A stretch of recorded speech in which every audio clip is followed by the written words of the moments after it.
Let's talk offense. Let's talk run game for the Oklahoma Sooners. They were able to get a win with how much of a run game coming up here on Locked On Sooners.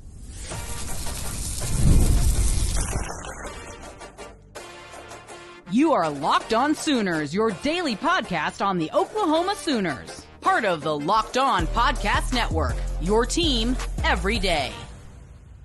Once again, thanks for making Locked On Sooners your first listen every single day. Shout out to all the everydayers out there. Tune in and subscribe wherever you get your podcast. Jay, the Auburn run defense was as advertised. That group was awesome against Oklahoma's run game on Saturday. Yeah, the Auburn's defense is really legitimate, and they do a really good job of the front seven is where they're strong, and it showed. And I got to give it to them. They had a really smart strategy of not letting John Mateer do to them what Sawyer Robertson did to them in week one. They're not going to allow the deep passes, and they're going to find ways to get enough pressure to force Mateer to get rid of the ball probably a little bit quicker than he wants. Our run game could not get established, and that's the fourth game now that we really couldn't. I guess you could say the fourth game. I don't know how I feel about the Temple game. I don't even know if that really counts. But Torrey Blaylock did get 100 yards in that game. But this one, the struggle was real. Like, you could see that there was a struggle in getting it going. The run blocking was pretty much subpar. The one thing, though, that's very beneficial to Oklahoma is we are on a bye week. Yes. And we really needed this right now. And in theory, we've got 2 weeks of prep to prepare for Texas down at Red River because, we could use the sleep. We could use the treatments, the rehab, because, we got to get this offensive line back to tip-top shape as much as possible and prep for, because Fasusi went out there for a bit. I think he had like 9 snaps. His reps weren't awful, but you could tell that he was laboring a little bit, especially playing those ends like Falk or whatnot. You could tell that it was time to pull him. Yeah, the radio broadcast said he was limping onto the field, literally, like jogging with a limp. So I'm like, what are we doing? Why are we? I mean, I know you want to see him play and you want to get him out there, but I know he wants to play, but save him from himself. Yeah, and then Jake Michael and Fabechi Wiwu, they were dealing with ankle injuries as well. So yeah, it's an offensive line that's just not healthy. But again, a lot of it was the Auburn defensive front. Like, I don't listen. I know we have struggled in the run game. That is accurate. That's not enlightening through 4 games of the season. But a lot of the Oklahoma struggles on Saturday were due to Auburn just also being really good against the run. Mm-hmm. And, I mean, you hold Torrey Blaylock to just, 11 carries for 17 yards is I think what it was. And then, John Mateer, he couldn't really get going either. 10 carries for 29 yards. His longest run of the day was 9 yards, and that was the touchdown. He averaged 2.9 yards per carry. Like, it was not a great day in the run game, but you found a way to win despite it. And I think that's the impressive thing here is it's the thing we've talked about all offseason, Jay, is with what Oklahoma's defense is going to be, your offense does not have to be 2017, 2018, 2019 Oklahoma Sooners to go be successful. You have to be good enough. And on Saturday, the offense found ways, especially in the second half when John Mateer got a lot more efficient. Ben Arbuckle made some really nice adjustments, running some more mesh concepts, some drag routes to take advantage of Auburn dropping a lot of guys into coverage. They hit those underneath things. Those guys caught and run, Satania, Burks, Kanik, and they were able to find some things. So, like, as much as it's concerning that the run game still hasn't really found its effectiveness, you were able to go win a game without a run game. Exactly. And that was what that Auburn wanted to do. Their whole goal was to make sure that they didn't give up a ton because for the most part, they hadn't given up much on the run game. 64 from Baylor, but they let them pass for 419 yards. -3 is Ball State, of course, which is good, but 104 against South Alabama the week before. So right before South Alabama runs for 140 yards, but they barely threw for 170. But we was able to throw the ball for 271 in this game. And John Mateer had his magic moment, his Sooner magic moment on that final drive. Like, he went out there and he focused, and like every play was like perfect passes and spots. And it was like him and Arbuckle had it felt kind of like the 2-minute drill against Texas in 23. It was like, yeah, we planned for this. We prepared for this. This is how we're going to do it. It only took them just over 2 minutes to get down the field. And luckily, you know, that 31-yard bomb to Satania was so ballsy, but it was so perfect. It's like right drop in the bucket catch. It was just, that's exactly what you want.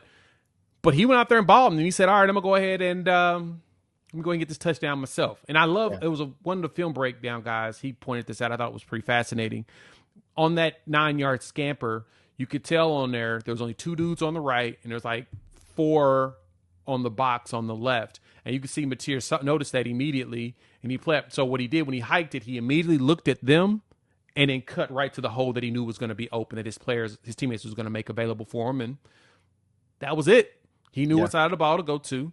To me, it had been better for them to go to the right and make him try to run the opposite direction, because their edges were still doing a good job of setting it. They probably could have got a better chance. But overall, though, it's funny. Even as bad as our run blocking was and the way we played, pass blocking was fantastic. It was great. He had a lot of time. The only time that I felt like he got in trouble was when they sent those delayed blitzes. You know, they had a guy that was spying, and the broadcast brought this up, the spy blitz. And that was, I feel like, the only thing that really caught him off guard. Auburn's coverage down the field led to a lot of these, but the pass protection was really good. And even when he was pressured or sacked, sometimes it was on him, because he was, as the broadcast rightfully brought up, he was drifting back too far and leaving Simmons and Logan Howland in these really awkward positions to try to block from. Whereas if he steps up, he's got a little bit more time, and he's got maybe a little bit more potential to make a pass. But the running lanes were kind of clogged up for him. Auburn did a really good job defending his scrambling ability. They did not let him beat them with his legs, which similar game plan as Oklahoma's. But again, the guy managed the game well. You know, he, I think, went into this and played this game with an understanding that Oklahoma's defense was going to stop the Auburn offense and not give them, or not, it's not going to be a shootout. John Mateer understood, I don't have to go put up 40 points to go win this game. But when it came down to it, John Mateer went and put up a great drive with that offense to go take the lead and win the game. So it was, to me, it was just a well-executed offensive game plan. Would you like to run the ball better? Absolutely. You'd like to run the ball better. But they also didn't take a ton of risks in this one. They weren't putting the ball in harm's way. They weren't chucking it down the field. They had a few, downfield pass plays. You want to take some shots, but it was hey, we're a defensive football team kind of a game. And when we need to go make a play, we're going to go make a play. And they did. Yeah. And they knew how dangerous that Auburn is. They've got talent. They got a lot of good players. They brought some good transfers. And so they knew that they wanted to make sure that whoever they picked at, like Satania, it appears that Satania was the guy that they said, we're going to use you the most, and really pick at those players, whoever was defending. Don't think it was Pleasant that was holding them, but I know Jay Crawford was out with injury, the other corner. So they're out there, they were picking at him, and, rightfully so. And yeah, overall, man, to me, the game plan evolved much better as the game progressed. There were moments in there. There was like 10 total 3-and-outs in there on both, combined on both sides. So there was a lot of getting in, run a couple plays and getting back out. And that's just a compliment to the defense. So as long as Auburn continues to grow and get better, they should be good for the rest of the season. They should be solid. This A&M game is coming up this weekend. It's going to be a test, but they should be good. For Oklahoma, just figuring out ways to get the run a lot more involved, get more yards, I think we'll be fine. One more little note here on John Mateer before we get to where Oklahoma stands in the polls.